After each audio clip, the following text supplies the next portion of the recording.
Assalamualaikum warahmatullahi wabarakatuh. Selamat datang di vlog Fitri Nurfaida.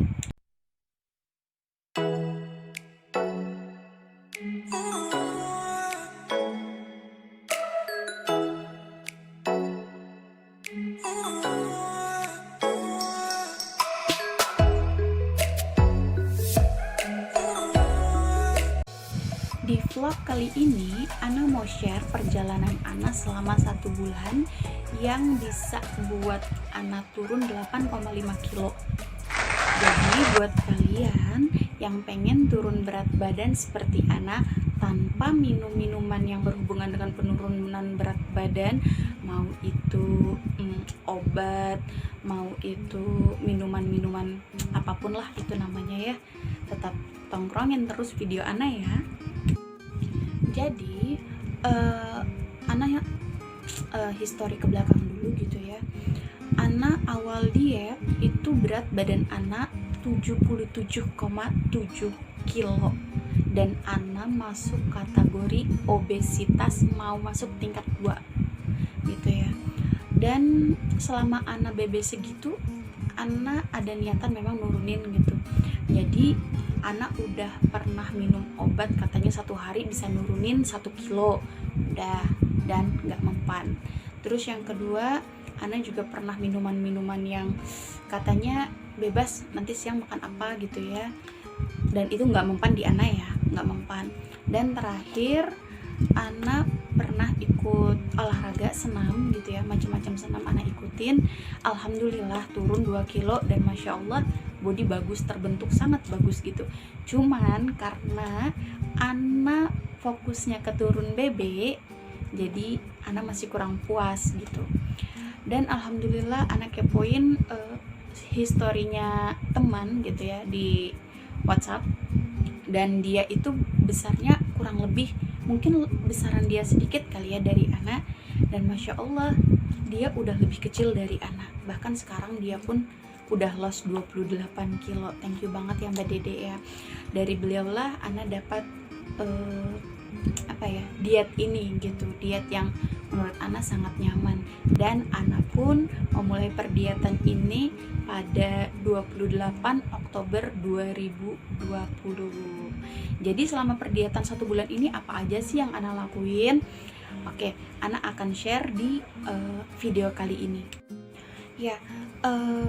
Ana berani untuk melakukan program diet ini karena bukan cuma satu orang aja yang sudah berhasil melakukan program diet ini, namun Ana ada sekitar 6 atau 7 teman yang ngelakuin diet ini, dan Masya Allah mereka minimal loss itu 9 kilo. Dan ketika Ana turun berat badan 5 kilo, barulah Ana berani nge-share step by step gitu ya, pelan-pelan gitu tentang perdiatan ini. Dan Alhamdulillah ini sekarang Ana OTW 3 bulan, Ana udah loss sekitar 14,7 kilo, dan Ana memberanikan diri lagi untuk share, dan semoga aja jadi amalan jariah. Karena ketika Ana share, Ana tidak meminta sepeser pun gitu dari teman-teman. Oke, langsung aja. Yang pertama, Ana itu melakukan jalan kaki sebanyak 30-60 menit. Nah, di bulan pertama Ana ngelakuin jalan kaki sebanyak 45 menit dan itu non-stop. Dalam artian jalan kaki ya udah jalan terus gitu, nggak nanti berhenti di sini, nggak nanti berhenti di mana gitu, dan tetap jalan kaki.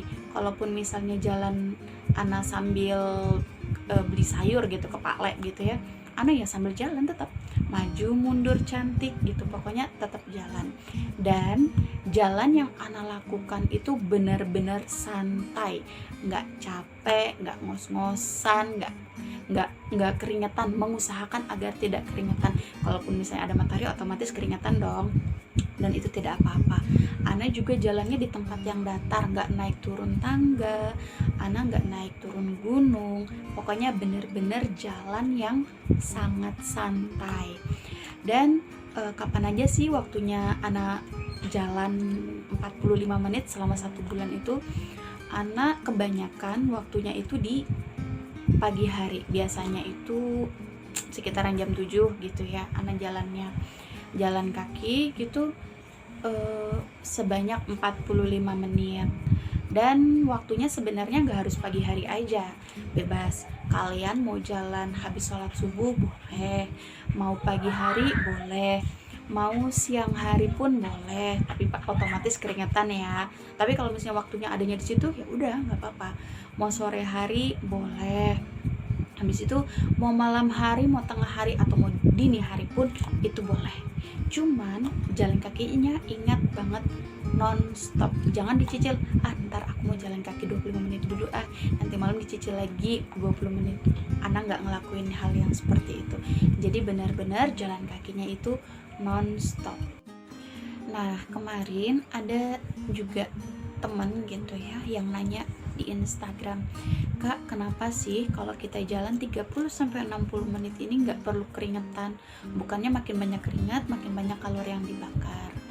Jadi tujuannya kita jalan 30-60 menit ini kenapa harus santai, harus nggak keringetan, nggak perlu keringetan yang banyak? Karena kita ini tujuan utamanya pengen melancarkan proses metabolisme di dalam tubuh, bukan tujuannya untuk membakar kalori yang banyak seperti itu. Dan buat teman-teman juga Ana sekalian mau share, dengan kita jalan kaki 30-60 menit ini kita juga bisa mendapatkan banyak manfaat. Salah satunya menurunkan tekanan darah. Seperti Ana, alhamdulillah Ana terakhir itu tensi 170/100, dan alhamdulillah sekarang udah jadi 120/80. Terus yang kedua itu bagus banget untuk jantung. Terus yang ketiga itu bisa mengurangi stres. Jadi buat kalian yang stres-stres nih, di ini aja, dibawa jalan santai aja kali ya salah satunya. Dan kalian juga bisa searching di Mbah Google, masih banyak lagi manfaatnya jalan kaki. Lanjut yang kedua, jadi selain pola jalan kaki 30-60 menit, Ana juga melakukan defisit kalori. Jadi sebenarnya kenapa Ana mau bahas yang pertama tadi, kenapa kita tuh nggak boleh harus keringetan yang banyak, kita nggak boleh ngos-ngosan, nggak boleh capek, karena selain jalan kaki 30-60 menit kita ngelakuin defisit kalori. Takutnya kalau misalnya kita jalannya cepat-cepat keringetan, itu nanti terbakar kalori yang banyak sehingga kita membutuhkan asupan yang lebih banyak dan akhirnya kita bisa kalap kalau makan. Salah satu tujuannya jalannya santai yaitu tadi. Nah, selama Ana defisit kalori, apa aja sih yang Ana lakuin? Nah, yang Ana lakuin yang pertama, Ana itu menjadwalkan pola makan Ana. Jadi Ana menjadwalkan pola makan Ana selama 1 bulan. Ana jadwalkan itu dalam sehari Ana makan 5 kali. Makan 5 kali, tetap makan nasi, alhamdulillahnya itu. Nah, yang pertama Ana sarapan jam 9. Kemudian sarapannya apa Kak? Sarapannya bebas, mau buah.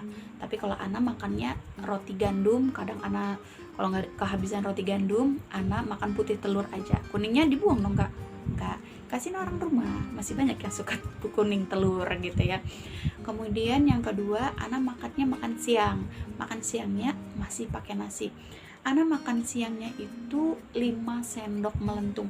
Jadi kalau misalnya ini sendok, dia tuh segunung gini loh, si nasinya sudah segunung gitu, padat pula gitu, dan itu banyak. Kalian bisa tes aja pakai sendok makan, 5 sendok makan.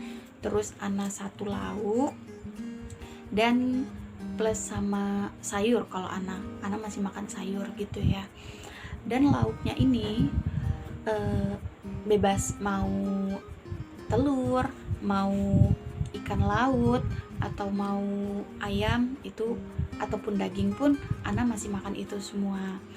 Dan jam makan Ana lanjut di sore 3:30, itu cemilan sore. Kemudian di jam 19.00 atau jam 7 malam, di situ Ana makan malam lagi dan masih makan nasi. Menunya gimana Kak? Tetap sama kayak menu makan siang, seperti itu. Dan terakhir Ana masih cemil. Cemilannya di jam 9 malam atau jam 21.00. Cemilannya apa Kak? Cemilannya ya masih buah 100 gram, kalau enggak apel 1 biji, kalau enggak pir 1 biji, mau pir itu besar atau pir itu kecil pun Ana tetap makannya 1 biji kayak gitu. Selain Ana mengatur jam makan Ana juga wajib mengatur si lauk tadi. Jadi PR-nya di sini adalah si lauk ini nggak boleh dicampur atau ditambahin dengan yang namanya gula, ditambahin yang namanya tepung, santan atau minyak. Jadi lauknya itu dan si sayurnya tidak boleh sama sekali dicampur 4 hal ini gitu. Jadi gimana dong Kak? Berarti aku harus makannya rebusan aja? Enggak juga.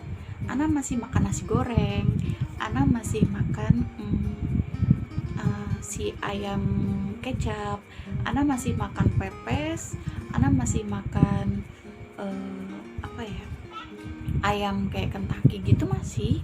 Jadi semuanya itu masih Ana makan. Jadi itu kan digoreng Kak, ya digoreng, tapi gorengnya pakai air, nggak pakai minyak seperti itu. Dan kalian bisa cek banyak banget sekarang itu di YouTube resep gimana sih caranya masak tanpa menggunakan minyak. Contohnya masak rendang ayam tanpa minyak gimana, searching aja di YouTube, banyak banget sudah sekarang resep yang tanpa minyak seperti itu. Nah, kalian bisa mulai dietnya ini dengan atur jadwal makan kalian sesuai dengan aktivitas kalian. Jadi nggak harus ngikutin jam yang Ana pakai seperti itu. Misalnya kalian biasa sarapannya jam 8, ya udah mulai aja dari jam 8. Ntar makan siangnya gimana? Jam 11 nggak apa-apa. Pokoknya disesuaikan dengan kalian, senyaman kalian dan kebiasaan kalian, gak perlu dipaksakan sesuai dengan jam makan Ana. Dan kalian bisa nyetok makanan 2-3 hari untuk kalian, biar kalian gak lupa kalau kalian itu diet. Oke? Diet yang Ana jalanin ini merupakan diet mandiri ya kakak. Jadi Ana itu juga masih makan karbo atau nasi, sayur, buah, minum air putih yang cukup, menghindari stres serta istirahat yang cukup 6-8 jam per harinya. Dan buat kakak-kakak, kalau kalian punya uang yang lebih, Ana sangat menyarankan kalian bisa langsung konsultasi ke dokter gizi seperti itu. Karena dengan konsultasi ke dokter spesialis gizi, diet yang kakak-kakak lakukan akan lebih sesuai dengan profil tubuh kakak-kakak sekalian. Semangat dan salam pola hidup sehat. Kita ketemu lagi di part kedua ya. Assalamualaikum.